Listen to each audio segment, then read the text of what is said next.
Just a couple minutes before 8 o'clock on Friday, and if you haven't heard, Tiger Woods is about to make a statement. Every network is carrying it, and I have no idea what he's going to say.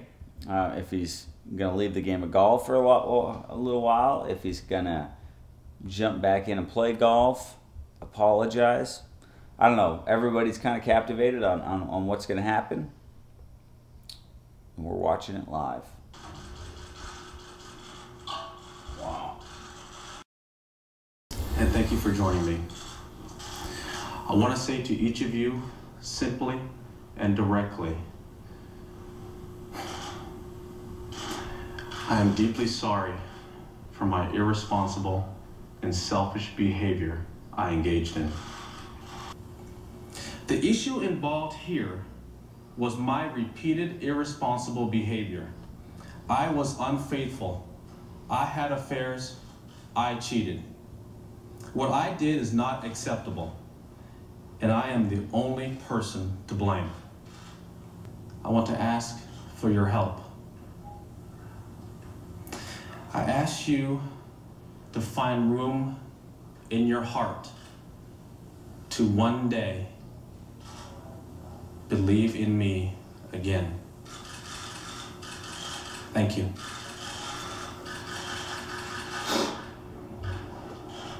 I think watching this, the biggest thing is, you know, come clean. Don't wait till you get caught.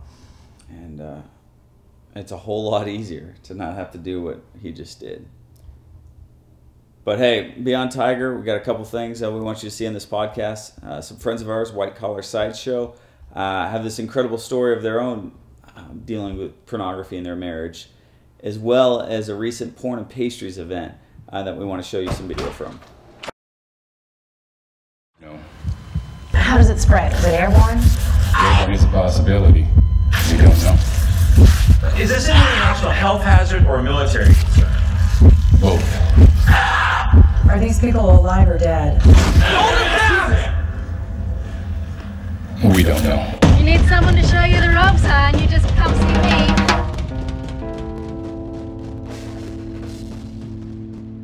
I'm TD Benton, and this is my wife, Veronica, who plays the Faceless Woman in our show. And we do a performance called the White Collar Sideshow. It is a theatrical musical performance based on hidden addictions in people's lives, and the story is based on our life.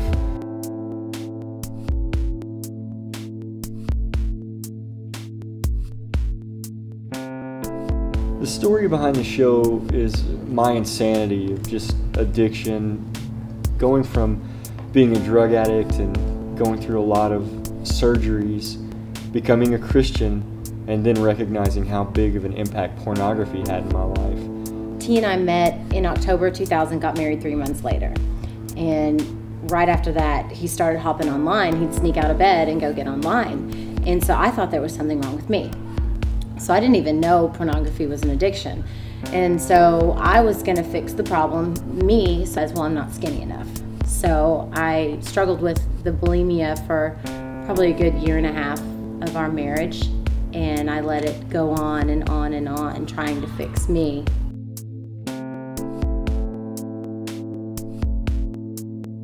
I went to a local bookstore and I found this book called Loving Your Body, and it's about embracing who God created. And kind of when you're dogging on yourself, you're really dogging on the Creator, because He made me, and so I'm telling God He didn't do a good job. And so that was really convicting to me. And I was leaving this bookstore and I look over and I see this entire section on men's hidden sins and secret sins, and I was floored. And I see this whole section of books like, my husband's not the only one, wait a minute. So he sneaks out of bed like 4 in the morning, comes back into the bedroom, and I just had my back to the door and he just snuck in bed, and I just said, I know what you're doing.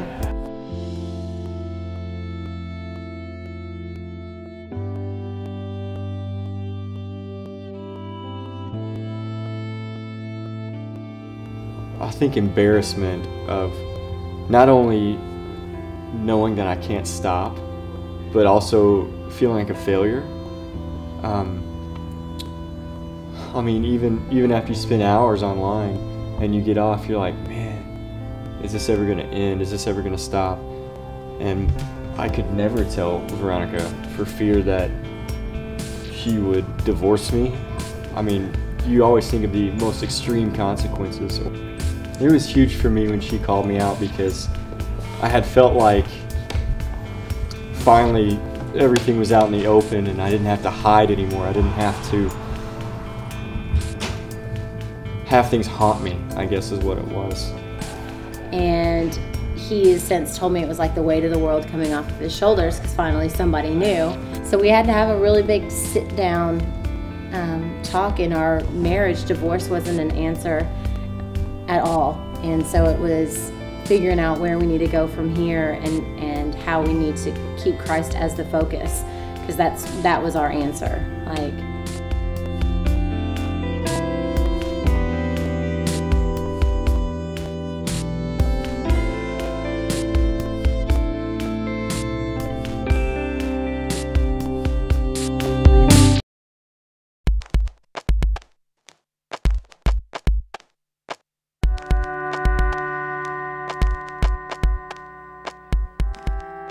Wow, this is awesome when I look across this room and see a room filled with very courageous women.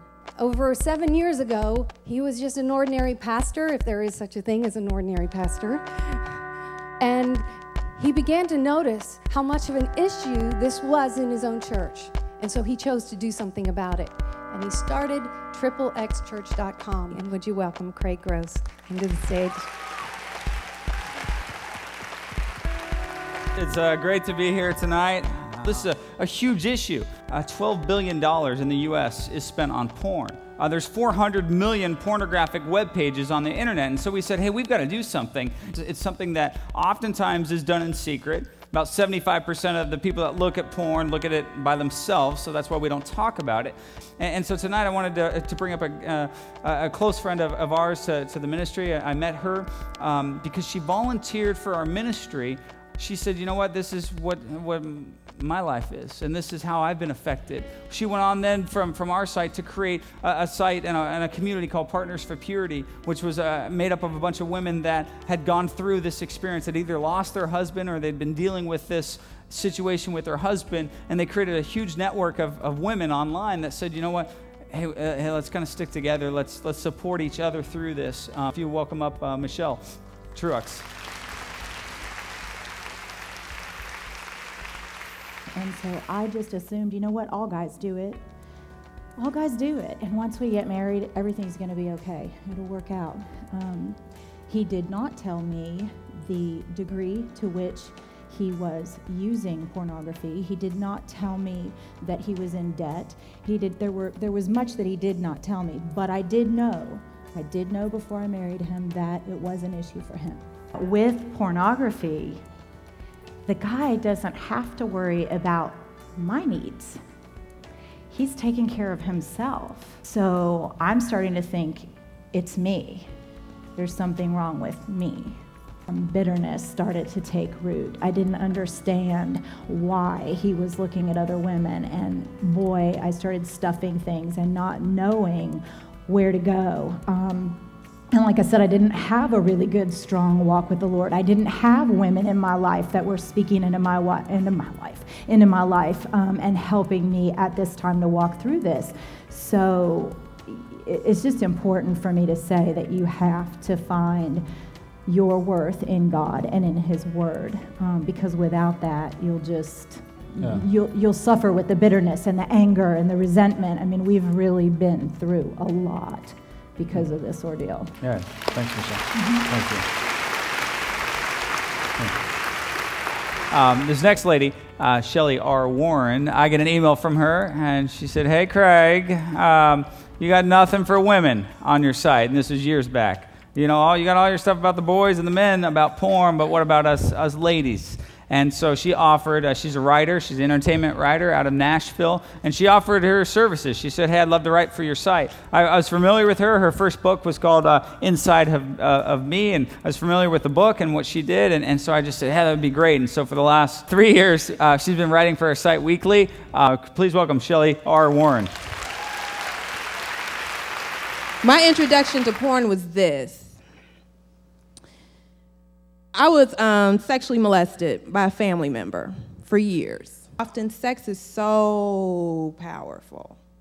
And often the way we're introduced to sex is the way we'll define sex. We were never created to be porn stars.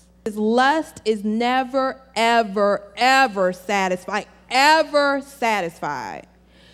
The thing that's deep about erotica is it's just porn that you're reading, as opposed to porn that you're watching. On the tape, right? And I always say the first time you see porn, like I had seen like some Cinemax porn before, but when you see like the think porn with the bad lighting porn, I always tell people it's like roadkill. You know, like, don't nobody want to admit they look at roadkill, but everybody look at roadkill. You see a dead dog on the side, you gonna look at the roadkill. That was me with porn, like, what?